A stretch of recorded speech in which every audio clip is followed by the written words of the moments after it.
Cinema ரகசியம் நேயர்களுக்கு வணக்கம். தமிழ் சினிமாவின் காமெடி ஜாம்பவான் கவுண்டமணி. டைமிங் காமெடிகளுக்கும் கிண்டல்களுக்கும் மரபுகளை உடைப்பதற்கும் பெயர் போனவர் கவுண்டமணிதான். திரையில் எளிய மனிதர்களின் வாழ்வியலை பிரதிபலித்தவர்களில் கவுண்டமணி முக்கியமானவர். குறிப்பாக செந்திலுடன் கவுண்டமணியின் காமெடிகள் காலத்தால் என்றும் அழியாதவை. 1964 சர்வர் சுந்தரம், 1967 செல்வமகள், 1971 தேனும் பாலும் ஆகிய படங்களில் சிறிய கதாபாத்திரங்களில் நடித்தவருக்கு அடையாளம் கொடுத்தது 16 வயதினிலே. கிழக்கே போகும் ரயில், சிகப்பு ரோஜாக்கள், புதிய வார்ப்புகள், சுவரில்லாத சித்திரங்கள், கண்ணுக்குள் ஈரம் என தொடர்ந்து பல படங்களில் நடிக்க ஆரம்பித்தார். அவருக்கான வாய்ப்புகளும் கொட்டின. கிட்டத்தட்ட 50 ஆண்டுகளாக தமிழ் சினிமாவில் நடிகராக வலம் வந்த கவுண்டமணி நடிப்பில் கடைசியாக வெளியான படம் ஒத்த ஓட்டு முத்தையா. இந்த படம் கடந்த ஆண்டு வெளியிடப்பட்டது. நடிப்பிலிருந்து விலகியிருந்தார் கவுண்டமணி. நடிகர் கவுண்டமணியை பொறுத்தவரை கடந்த 1963ஆம் ஆண்டு சாந்தி என்பவரை திருமணம் செய்து கொண்டார். இவர்களுக்கு 2 மகள்கள் உள்ளனர்.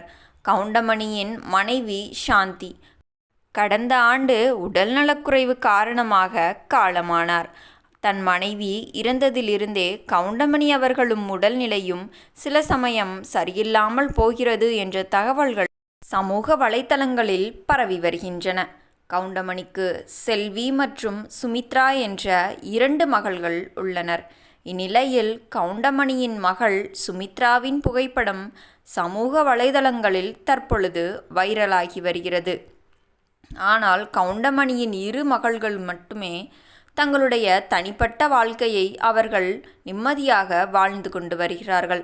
அவர்கள் இருவருமே எந்த சினிமாவிலும் தற்போது வரை நடிக்கவில்லை, இனிமேலும் நடிக்க மாட்டோம் என்று உறுதியாக உள்ளனர்.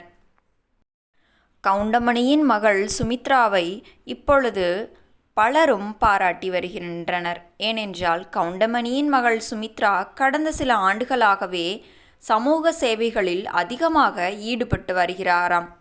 இவர் சென்னை அடையாறில் உள்ள புற்றுநோய் காப்பகத்தில் சிகிச்சை பெற்று வரும் நோயாளிகளுக்கு மாதந்தோறும் தனது கணவருடன் சென்று அங்கு சேவை செய்வதாக கூறப்படுகின்றனர்.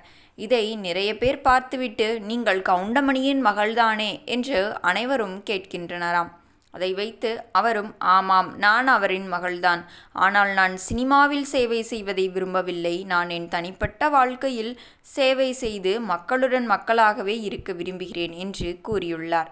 நேயர்களே, இந்த வீடியோ பிடித்திருந்தால் வீடியோவிற்கு ஒரு லைக் கொடுத்துவிட்டு நமது சினிமா ரகசியம் சேனலையும் சப்ஸ்கிரைப் செய்து கொள்ளுங்கள். மீண்டும் நாளை சந்திப்போம். நன்றி, வணக்கம்.